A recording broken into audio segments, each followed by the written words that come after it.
Hi, Tweety Birds. It's Robin here. So welcome to your daily spirit message reading for Sunday, March 3rd. And I'm using the Steampunk Tarot to do this general reading for the collective. And yes, my hair is ridiculous and I love it. And I am going to go out of the house like this. Anyway, sorry. I'm just so happy. So let's just crack on with your reading before I just have to go lie down on the floor and giggle. I hope you guys are doing great. Say hi in the comments. K? All right, so let's pull a card. So we have the Ten of Wands. This is a very pictorial card in the sense that she's running away from a problem, okay? You can see the village behind her and it's like she's running away instead of standing up and like taking charge and resolving something. So try not to do this today. Try not to edge away from something or say this is none of my business, and like definitely don't let somebody talk over top of you today or steamroll you, because the longer you ignore a problem, the bigger it's going to get. It's not going to smooth over, and your feelings about it are just going to grow exponentially. Either you're going to feel like crap about yourself because you didn't stick up, or you're going to start to get angry, or some sort of morbid combination of those two things, okay? Or you could just also feel really sad.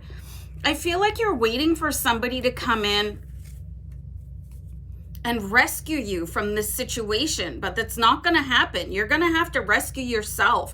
I'm going to write that down. Hold on. You can check out my hair. All right, so let's pull a few more cards. I just don't want this to be your whole day where you're feeling like, oh, well, they're right, I'm wrong, because that's not cool. And let's just pull a couple more cards and see what else you can move on to. Once you give somebody a good solid, talk to the hand, remember that, gem, or, it's just none of your business. Why don't you back off? Nobody asked you. You're allowed to say these things, okay? We're all adults. It's not like somebody's going to send you to your room unless that's what you want to do. I see you actually being very, very good at this, and because it really set you free. Okay, so depending on the level of the importance this person is in your life, you're going to have to really just temper your words. I mean, obviously you're not going to tell your boss to go take a flying leap, even though, sometimes it's going to be tempting, right? But if it's like a sibling, you can just, whatever, we're done. If this is with that conversation, not the relationship, but if it's like your partner, you want to just say, listen, and just say something in a way that's not going to damage the future of your relationship. And then you can just go and take care of yourself. You can make this a super me day with the Four of Swords. This is really interesting. There's a timer here, and I love that.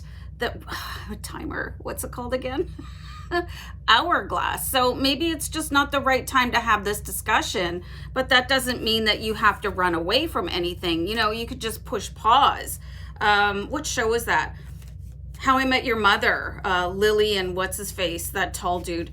They would pause their arguments, and that's possible to do. That's possible to put a pause on things until you're ready to handle them. Like if you're too tired or emotionally overwhelmed, or you're really angry and you're going to say something that you could never take back, then that's a good time to press pause, okay? And a good measure of that is how emotional you're feeling. Like if your skin is really hot, you can feel like that face, you know what I mean? That's not a good time to have any type of conversation.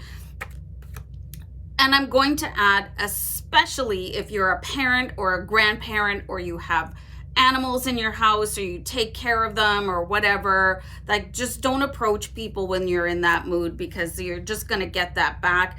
Or you could really, really potentially do some long-term damage on a psychological or emotional level to somebody. So be like the King of Swords and sort of go into this, I can handle this. I'm going to think about it for a little while, and maybe I'll even reference how to handle this situation. I feel like there's somebody out there that needs a tip on, I'm not going to give you a tip on parenting, but there was something that I did when my kids were really little. I actually, I studied the psychology of the age range that my children were in, so I knew the best way to approach them. And then you can still keep on doing that with people as they, morph through different phases of their life. So when you understand somebody's psychology, then you know the best way to approach them and resolve a situation, and you're not running away from everything. Whew, I'm gonna go. Bye.